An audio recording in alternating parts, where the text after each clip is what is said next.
안녕하십니까? 하나원 문학관 TV를 진행하는 손흥섭 시인입니다. 시청자와 문인 여러분, 오늘도 함께해 주셔서 감사합니다. 여러분, 제가 제공하는 방송을 보시고 조금이라도 도움이 되셨으면 좋겠습니다. 도움이 되셨다면 주변의 지인에게도 추천해 주시기 바랍니다. 하나원 시인을 널리 알리는 것은 진행자의 사명이며 큰 보람입니다. 오늘 소개할 자서전은 나의 슬픈 반생기 챕터 102 황혼을 소개하도록 하겠습니다. 황혼은 1962년 7월 30일 사판으로 발행된 나의 슬픈 반생기 242페이지에 수록된 글을 근거로 방송하게 됨을 알려드립니다. 챕터 102 황혼. 수인은 미국에서 다이아송이 나온 지 얼마 되지 않고 몇 병 안 되어 몇 사람 시험용으로 시약을 하고 있어 그 효과에 대해서는 아직 알도리가 없다고 한다. 또 태풍자유 450cc 한 병을 암암리에 4,000원씩 팔고 산다는 것을 말한다. 수희에게 병원이나 나 환자의 실정을 구경시켜 줄 것을 말한다. 수희는 사무실의 허가를 얻어야 구경할 수가 있다고 사무실로 간다. 수희는 허가가 났다고 나를 원내로 안내한다. 측백나무가 양쪽으로 우거져 아담하게 전정에 손질이 잘 되어 있다. 이 사이에 흰 모래가 정결이 깔려있는 길을 가뿐사뿐 걸어가며 으리으리한 병사로 되어 있는 2층 벽돌집 안의 식당, 치료실, 예배당을 보았다. 농장, 가축사가 어떤 종축장 같은 규모로 되어 있으며 모든 공간은 화원으로 꾸며져 칸나꽃, 그라지오라스 꽃, 장미꽃 등의 이국정서가 흐르는 한창때를 자랑하며 오색이 영롱하게 피어있고 늙은 수양모들은 바람에 부질없이 휘휘 초조한 나의 마음을 풀어놓는다. 정말로 여기가 1000명의 문득이가 살고 있는가 싶은 생각이 나지 않게 고요하다. 언젠가 본 일이 있는 일본 북해도 하코다테 함관의 트라피스트 수도원 같은 인상이 떠돈다. 또한 함경남도 덕원의 천주교 수도원을 연상시킨다. 문득 여기 에라곤의 문득이와 서울바닥을 떠돌아다니는 거지 문득이와 비교하여 본다. 하늘과 땅 사이 같이 너무나도 차이가 있는 것을 보았다. 같은 문득이면서도 계급이 따로 있는가 싶은 억측이 생긴다. 여기에 에라곤을 실제로 보니 남녀 환자들이 성한 사람 같은 이가 눈에 많이 띄일 뿐만 아니라 모두들 말쑥하고 미끈하다. 도대체 어디가 병들어서 여기 와 있는가 알 수 없는 착각을 느꼈다. 막 눈앞에는 꽃같이 피어오르는 사춘의 여인들이 물고기같이 날씬하게 꽃밭가를 삼삼오오 히히대고 거닐고 있다. 수희의 말에 의하면 남녀 병사가 엄격한 금단의 선을 그어놓고 38선에 못지않게 단속하고 있어 도저히 이성 병사에는 한 발도 월경할 수 없다고 말하는 것이다. 그러나 이러한 금단의 집에서도 용하게 서로 눈이 맞아서 짝을 지어 자유의 천지를 찾아 도망하는 예가 많다고 웃음을 띄우며 부언한다. 나는 수위의 안내로 여자 병사를 제외한 전 병원 내를 관람할 수가 있었다. 수의실에 와서 환자들의 생활 실정을 물으니 수의는 생활비의 대부분을 매달 집에서 송금받아야 살 수 있다고 말한다. 돈이 없는 환자는 불갑을 이곳을 떠나서 거리로 깡통을 쥐고 떠돌 수밖에 없다고 한다. 비로소 거지 문둥이들이 어째서 깡통을 쥐고 갖은 학대를 받으면서도 거지 노릇을 하는가를 깨달았다.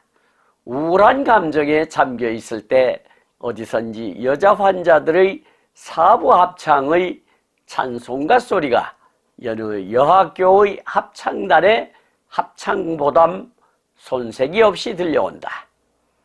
또 풍금소리가 들린다. 여기서 들은 풍금소리는 여지껏 들은 어느 풍금소리보다도 유달리 나의 가슴속을 뜨겁게 파동치게 한다. 에라고는 미국의 구라협회의 기금을 가지고 프레차야 박사가 지금부터 40여 년 전에 이 땅에 창설하였다는 것이다. 또 여기에 일단 입원하게 되면 의무적으로 예수를 믿어야 하며 안 믿으면 즉시 퇴원 처분을 당한다는 것을 말한다. 나는 에라곤을 나왔다.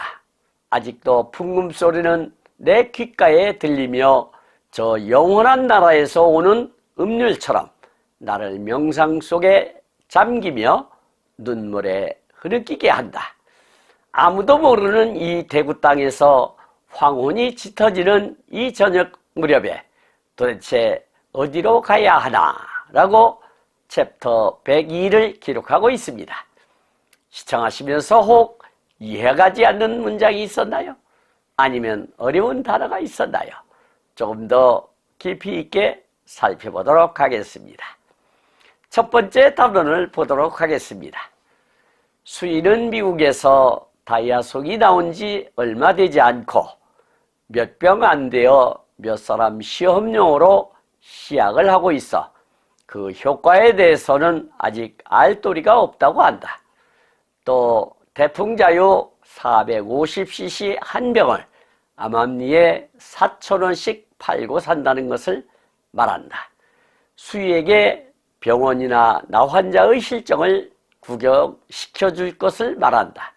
수희는 사무실의 허가를 얻어야 구경할 수가 있다고 사무실로 간다라고 챕터 102를 열고 있는데요. 하우는 에라곤에 입원하여 볼 생각이 있었으나 입소 조건이 감당키 어려워 나병에 좋다는 약의 정보를 얻고자 수희에게 몇 가지 질문을 했던가 봅니다. 그랬더니 미국에서 개발했다는 다이아송은 아직 시약 수준이라 효과는 알 수 없는 상황이고 대풍자유는 450cc짜리가 한 병에 4,000원가량 암거래가 되고 있다고 하네요. 그래서 하오는 에라곤의 시설이며 병원 시설이 많이 궁금했던지 들어가 볼 수 있느냐고 묻자 사무실의 허락을 받아야만 한다며 수희가 친절하게도 관리실로 갔다고 하네요. 이러한 것이 북한에서와 남한에서의 커다란 차이점이 아니었을까 느끼는 계기가 되었겠지요. 여기서 다이아송이라고 하는 것은 미국에서 개발한 나병약이나 인터넷에서 검색이 되지 않고 있습니다.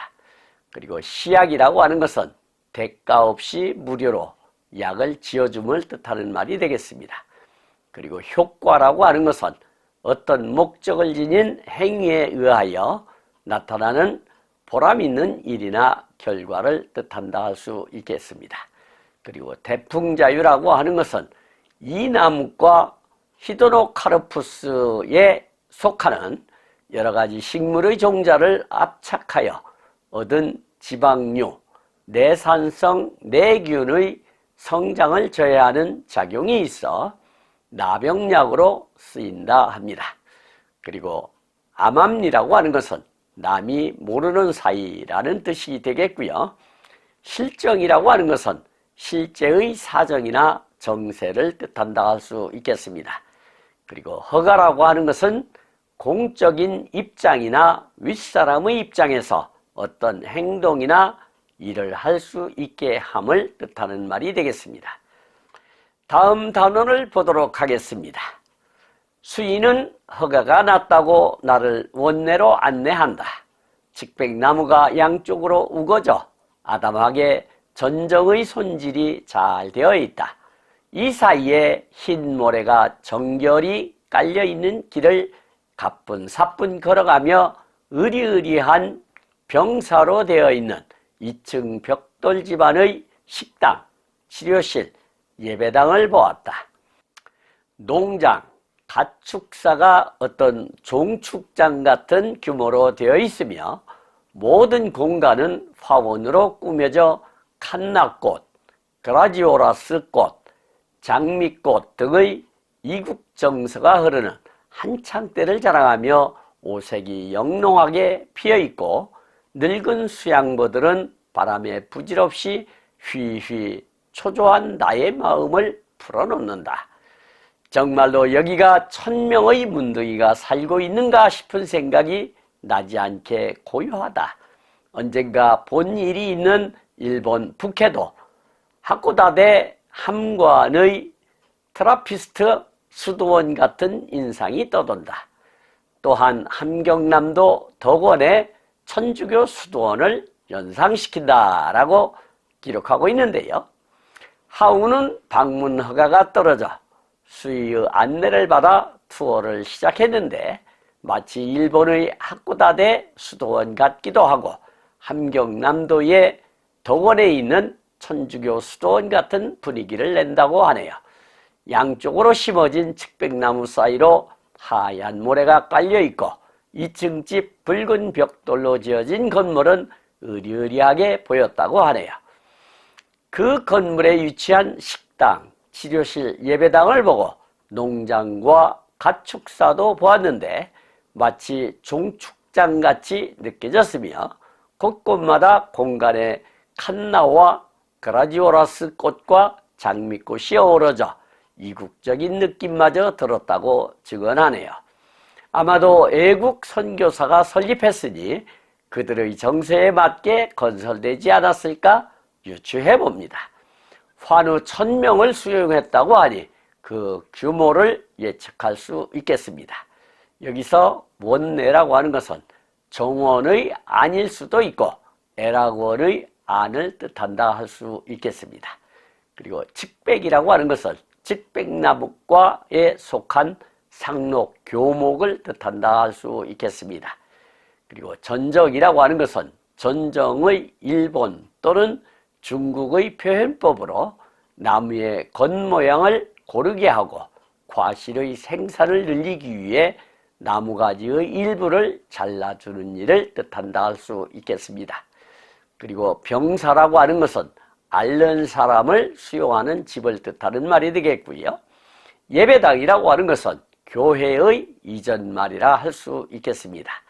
그리고 종축장이라고 하는 것은 우수한 새끼를 얻기 위하여 우량 품종의 가축을 기르는 목장이라 할 수 있겠습니다. 그리고 화원이라고 하는 것은 규모가 큰 집의 우란에 여러 가지 화초와 꽃나무를 심고 보기 좋게 가꾸어 놓은 곳을 뜻한다 할 수 있겠습니다. 칸나라고 하는 것은 촉과 홍초 속에 속하는 여러 해살이 풀로서 홍초속은 홍촉과의 단일 속으로 약 500여 종의 식물이 포함된다 할 수 있겠고, 비늘줄기성 식물인 칸나는 서인도 제도와 중앙아메리카의 열대, 아열대 지역에서 자생한다 할 수 있겠습니다. 그라지오라스라고 하는 것은 글래디에이터라는 영화는 검투사를 뜻하는데 어원이 라틴어의 검, 글라디오스에서 왔다고 합니다. 날렵하게 뻗은 입이 무사의 검을 닮은 글라디올라스도 같은 어원을 가지고 있다 하겠습니다. 그리고 영롱이라고 하는 것은 광채가 찬란하고 맑다라는 뜻이 되겠고요. 초조라고 하는 것은 애가 타서 조마조마함을 이르는 말이 되겠습니다. 그리고 북해도라고 하는 것은 일본을 이루고 있는 4개의 주요 섬 가운데 북쪽 끝에 있는 섬을 뜻한다 할 수 있겠습니다. 그리고 트라피스트라고 하는 것은 1964년 프랑스 노르망디의 라트라프 지방에서 엄격한 수도 생활을 지향하여 결성된 수도단체를 뜻한다 할 수 있겠습니다. 수도원이라고 하는 것은 수도 서원을 하고 일정한 규율 아래 공동생활을 하면서 수행을 쌓는 곳을 뜻한다 할 수 있겠습니다. 그리고 덕원이라고 하는 것은 함경남도 남부 해안에 있는 마을 이름이라 할 수 있겠습니다. 다음 단원을 보도록 하겠습니다. 문득 여기 에라곤의 문둥이와 서울 바닥을 떠돌아다니는 거지 문둥이와 비교하여 본다. 하늘과 땅 사이 같이 너무나도 차이가 있는 것을 보았다. 같은 문둥이면서도 계급이 따로 있는가 싶은 억측이 생긴다. 여기에 에라곤을 실제로 보니 남녀 환자들이 성한 사람 같은 이가 눈에 많이 띄일 뿐만 아니라 모두들 말쑥하고 미끈하다. 도대체 어디가 병들어서 여기 와 있는가 알 수 없는 착각을 느꼈다. 막 눈앞에는 꽃같이 피어오르는 사춘의 여인들이 물고기같이 날씬하게 꽃밭가를 삼삼오 히히대고 거닐고 있다. 수희의 말에 의하면 남녀 병사가 엄격한 금단의 선을 그어놓고 38선에 못지않게 단속하고 있어 도저히 이성 병사에는 한 발도 월경할 수 없다고 말하는 것이다. 그러나 이러한 금단의 집에서도 용하게 서로 눈이 맞아서 짝을 지어 자유의 천지를 찾아 도망하는 예가 많다고 웃음을 띄우며 부언한다. 나는 수의의 안내로 여자 병사를 제외한 전 병원 내를 관람할 수가 있었다라고 기술하고 있는데요. 하우는 에라곤을 둘러보고 나서 많은 생각이 들었나 봅니다. 문둥이라고 다 같은 문둥이가 아니로구나. 명동거리에서 누더기 옷차림에 깡통을 들고 문전걸식하는 문둥이가 있는가 하면 여기처럼 사람답게 삶을 영위하는 문둥이도 있구나 하는 만감이 오갔겠죠. 더구나 남녀 병사가 엄격하게 구분되어 생활을 하는데도 이따금 눈이 맞아 탈출하는 예도 있다고 하니 상상하기 어려웠겠지요. 그리고 겉으로 보아서는 환자들이 사는 곳이 아닌 것처럼 멀쩡하게 보였다고 증언하네요. 친절한 수의의 안내로 여자가 머무는 곳을 제외하고는 구석구석 다 보았다고 하니 만감이 교차했으리라 생각됩니다. 여기서 문득이라고 하는 것은 생각이 갑자기 떠오르는 모양을 나타내는 말이 되겠고요. 계급이라고 하는 것은 사회적으로 동일한 조건이나 비슷한 수준 아래 놓여 공통된 이해관계와 행동 방식을 지니는 집단을 뜻한다 할 수 있겠습니다. 그리고 억측이라고 하는 것은 근거가 없이 제멋대로 추측함을 뜻하는 말이 되겠고요. 말쑥이라고 하는 것은 지저분하지 않고 깨끗함을 뜻하는 말이 되겠습니다. 그리고 미끈이라고 하는 것은 흠이나 울퉁불퉁한 데가 없이 번듯함을 뜻하는 말이 되겠습니다. 그리고 착각이라고 하는 것은 어떤 사물이나 사실을 실제와 다르게 잘못 느끼거나 지각함을 뜻하는 말이 되겠고요. 사춘이라고 하는 것은 인간 발달 단계의 한 시기로 신체적으로는 2차 성징이 나타나며 정신적으로는 자아의식이 높아지면서 심신양면으로 성숙기에 접어드는 현상을 뜻한다 할 수 있겠습니다. 그리고 금단이라고 하는 것은 어떠한 구역이나 범위 안에 들지 못하게 막음을 뜻하는 말이 되겠고요. 단속이라고 하는 것은 규칙, 법령, 명령 등을 어기지 않게 통제함을 뜻하는 말이 되겠습니다. 그리고 월경이라고 하는 것은 국경이나 경계선을 넘음을 뜻하는 말이 되겠습니다. 그리고 부언이라고 하는 것은 덧붙여 말함을 뜻하는 말이 되겠고요. 관람이라고 하는 것은 연극이나 영화, 운동경기, 미술품 따위를 보며 즐김을 뜻한다 할 수 있겠습니다. 다음 단원을 보도록 하겠습니다. 수의실에 와서 환자들의 생활 실정을 물으니 수의는 생활비의 대부분을 매달 집에서 송금받아야 살 수 있다고 말한다. 돈이 없는 환자는 불갑을 이곳을 떠나서 거리로 깡통을 쥐고 떠돌 수밖에 없다고 한다. 비로소 거지 문둥이들이 어째서 깡통을 쥐고 갖은 학대를 받으면서도 거지 노릇을 하는가를 깨달았다. 우울한 감정에 잠겨 있을 때 어디선지 여자 환자들의 사부 합창의 찬송가 소리가 여느 여학교 합창단의 합창보담 손색이 없이 들려온다. 또 풍금소리가 들린다. 여기서 들은 풍금소리는 여지껏 들은 어느 풍금소리보다도 유달리 나의 가슴속을 뜨겁게 파동치게 한다라고 서술하고 있는데요. 에라고는 선교사가 창설하고 운영하는 곳이지만 엄격하게 독립채산제로 운영을 했나 봅니다. 입소를 하였지만 생활비는 개인 부담을 해야 한다고 하네요. 그렇지 못하면 퇴소를 할 수밖에 없고 퇴소하면 깡통을 차고 거렁뱅이 생활을 면치 못하게 된다니 참 매정한 운영 방식이라고 볼 수 있네요. 지금으로 말하자면 요양병원식으로 운영을 했나 봅니다. 요양병원의 원조가 아니었을까요? 여자 환우들의 찬송과 합창이 저 멀리서 들려오는데 마치 천사들의 합창처럼 하운의 마음을 흔들어 녹았나 봅니다. 그 노래에서 하운은 사랑하는 여인 알의 감미로운 노랫소리를 떠올렸을 것입니다. 여기서 송금이라고 하는 것은 붙여 보내다라는 뜻이 되겠고요. 사부 합창이라고 하는 것은 네 개의 성부에 의한 합창을 뜻한다 할 수 있겠습니다. 그리고 찬송가라고 하는 것은 하나님의 사랑과 은혜를 찬미하는 노래를 뜻한다 할 수 있겠습니다.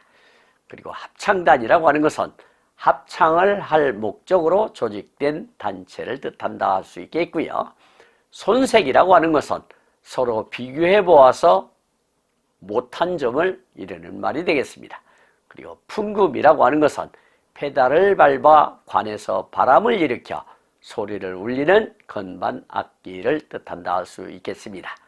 그리고 유달리라고 했는데 다른 경우와 비교하여 두드러질 정도로 다르게라는 뜻이 되겠고요. 파동이라고 하는 것은 사회적으로 어떤 현상이 퍼져 주위에 그 영향이 미치는 일을 뜻한다 할 수 있겠습니다. 마지막 단어를 보도록 하겠습니다. 에라고는 미국의 불화협회의 기금을 가지고 후레차야 박사가 지금부터 40여 년 전에 이 땅에 창설하였다는 것이다.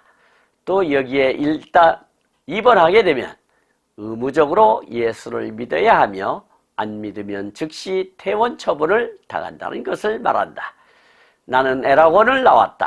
아직도 풍금소리는 내 귓가에 들리며 저 영원한 나라에서 오는 음률처럼 나를 명상 속에 잠기며 눈물에 흐느끼게 한다.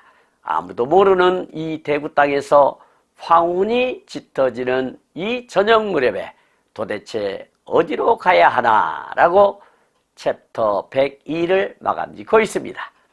하운은 이렇게 좋은 시설을 누가 언제 만들었을까 하는 의구심을 캐물었던가 봅니다. 미국의 불화협회에서 기금을 제공하고 후레차야 박사가 하운이 방문 시기를 기준으로 40여 년 전이라고 하니 역사가 엄청 긴 것으로 보여집니다. 하운이 태어나기도 전에 건설되었으니 말입니다. 다른 기록에 보면 앞전 챕터에서 소개했듯이 1909년 내한에서 이듬해 대구 동산병원 원장이 된 미국 북장로회 선교사 플래처, 한국말로 별리추가 대구 부임 직후 남성정에 초가집을 마련하고 한센 환자 20여 명을 수용한 것에서 출발했다고 기록하고 있습니다. 이후 몇 번의 증개측과 다른 기관에서 기금을 출원하여 이루어진 것으로 보여집니다. 그래서 모든 환우들은 의무적으로 예수를 믿어야 했으며 믿지 않으면 퇴소를 당했다고 하네요. 미국이 민주주의 발상지라고 하나 종교 자유를 허락하지 않았나 봅니다. 돌아서서 나오는 하운의 귓전에는 내내 합창단의 찬송가 소리가 천사들의 합창소리로 여운을 남겼나 봅니다. 여기서 구라협회라고 하는 것은 한센인의 권익을 위하여 결성된 단체를 말한다 할 수 있겠습니다. 그 프레차야라고 하는 것은 1909년 내한해서 이듬해 대구 동산병원 원장이 된 미국 북장로교회 선교사 플래처를 말한다 할 수 있겠습니다. 그리고 창설이라고 하는 것은 기구, 단체, 조직 등을 처음으로 설치하거나 설립함을 뜻하는 말이 되겠고요. 예수라고 하는 것은 기독교의 창시자를 뜻한다 할 수 있겠습니다. 그리고 음률이라고 하는 것은 음악의 소리와 가락을 뜻하는 말이 되겠고요. 명상이라고 하는 것은 눈을 감고 차분한 마음으로 깊이 생각함을 뜻하는 말이 되겠습니다. 그리고 황혼이라고 하는 것은 해가 뉘엿뉘엿하여 어두워질 무렵을 뜻한다 할 수 있겠습니다. 지금까지 함께 하신 시청자와 문인 여러분 감사합니다. 제가 하나온 문학관 TV를 방송하는 이유는 고난과 역경을 딛고 문학의 꽃을 피우신 하나온 시인을 널리 알리기 위해서입니다. 여러분의 주변이나 하나온 시인에 관심이 있으신 분께서는 인터넷 포털 다음의 카페에서 하나온 문학관을 검색하여 가입하시면 고 하나온 시인에 대한 다양한 자료를 접할 수 있으며 많은 시인과 문학활동을 함께 할 수 있습니다. 그리고 유튜브에서 하나온 문학관 TV를 검색하시면 하나온 시인의 진면목을 발견하실 수 있습니다. 다음 제295화는 하나온 시인의 자서전 나의 슬픈 반생기 챕터 103 종착역 부산에서 빨갱이 아지트의 납치를 소개하도록 하겠습니다. 그리고 광고 말씀 드리겠습니다. 하나온 문학관에서는 화면의 사진과 같이 문인의 등용문인 제호 파랑새라는 문학지를 6월 20일경과 12월 20일경 두 차례 발간하고 있습니다. 화면의 안내와 같이 2025년 전반기에 발행하는 파랑새 제11집에 기고하여 주시기 바랍니다. 더욱더 알찬 내용으로 찾아뵙겠습니다. 감사합니다. 진행의 손흥섭이었습니다.